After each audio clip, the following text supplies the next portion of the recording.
रोशनी नहीं आएंगे। क्यों? बोल रही थी नहीं आएंगे। तो मैं बहुत छुट्टी मार रहा है। चलिए देखिए क्या पढ़ रहे हैं आज हम?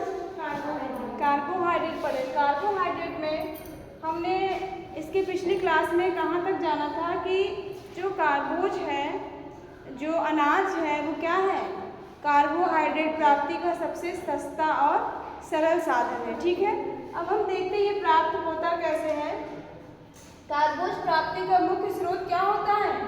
वनस्पति होता है, क्योंकि पेड़ पौधे कहाँ से प्राप्त होते हैं? वनस्पति जगत से ही तो प्राप्त होते हैं। और यही पेड़ पौधे क्या करते हैं? प्रकाश संश्लेषण की क्रिया करके किसका निर्माण करते हैं? कार्बोज का निर्माण करते हैं। ठीक है, जो हम क्या करते हैं? ग्रहण करते हैं। सूर्य के प्रकाश की उपस्थिति में ये कार्बोज का निर्माण करते हैं। और ये जो कार्बोज का निर्माण होता है, ये क्या करते हैं? ये जो पेड़ पौधे होते हैं, ये उस कार्बोज को अपने तने में, जड़ में, बीज में, पत्तियों में क्या कर लेते हैं? जमा कर लेते हैं। ठीक है, और पौधे की पत्तियों में एक हरे रंग का वर्णक पाया जाता है, जिसको क्या कहते हैं? क्लोरोफिल कहते हैं। ठीक है, क्लोरोफिल एक वर्णक होता है। ये क्या करता है? जल तथा कार्बोज क्या करता है? जल तथा वातावरण से कार्बन डाइऑक्साइड को क्या करता है? कार्बन डाइऑक्साइड को क्या करता है? जल तथा कार्बन डाइऑक्साइड को सूर्य के प्रकाश की उपस्थिति में, सूर्य के प्रकाश की उपस्थिति में क्या करता है?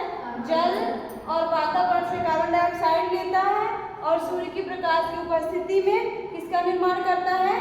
कार्बोज का निर्माण प्रकाश संश्लेषित क्रिया द्वारा होती है। ठीक है, और ये कार्बोज स्टार्च या शक्कर के रूप में संग्रहित होते हैं। तनों में कैसे संग्रहित होता है? सेल्यूलोज के द्वारा। मैंने आप लोगों को पढ़ाया होगा पहले, उसमें बताया था कि तने से हमें जो भी चीज़ें, पेड़ पौधे से हमें जो भी चीज़ें प्राप्त होंगी, उसके अंतर्गत हमें क्या पाया जाएगा? क्या प्राप्त होगा उसके अंदर? सेल्यूलोज की प्राप्ति होगी ना। नोट हो गया, किताबें हो गई, कॉपियाँ हो गई, ये सब किससे प्राप्त होती है? कपड़े हो गए, किससे प्राप्त होते हैं?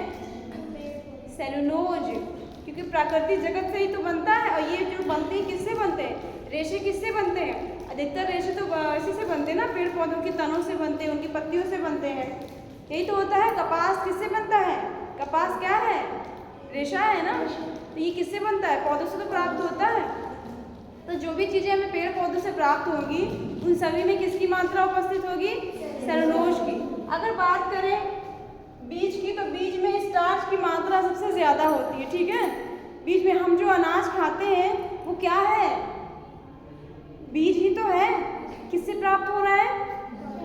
पेड़ पौधों से ही प्राप्त हो रहा है। ठीक है, अब आपके समझ में आ गया कि सबसे ज़्यादा स्टार्च की मात्रा किसमें होती है? बीज में होती है। सेल्यूलोज की मात्रा कहाँ पाई जाती है? तनों में। सेल्यूलोज या फिर हेमी सेल्यूलोज के नाम से जाना जाता है। ठीक है, कार्बोज स्टार्च या शक्कर के रूप में संग्रहित होता है, ये आप लोगों को बता ही दिया है। अगर बात करें इसको समीकरण के रूप में, ठीक है, इसे अगर समीकरण के द्वारा समझा जाए तो क्या सबसे पहले क्या आएगा?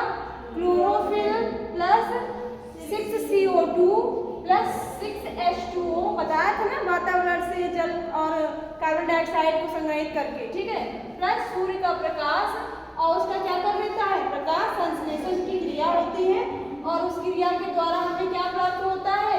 C6H12O6 यानी कार्बोज प्लस 6O2 ऑक्सीजन, इसकी हमें क्या हो जाती है? प्राप्ति हो जाती है। और ये जितनी चीजें हमने यहाँ पे लिख रखी है, ये सारी क्या है? इस समीकरण के द्वारा ये मैंने डिफाइन कर दिया है और ये समीकरण के द्वारा समझा दिया है। ठीक है, ये चीजें क्लियर हो गई आप लोगों की, इसको नोट कर लीजिए।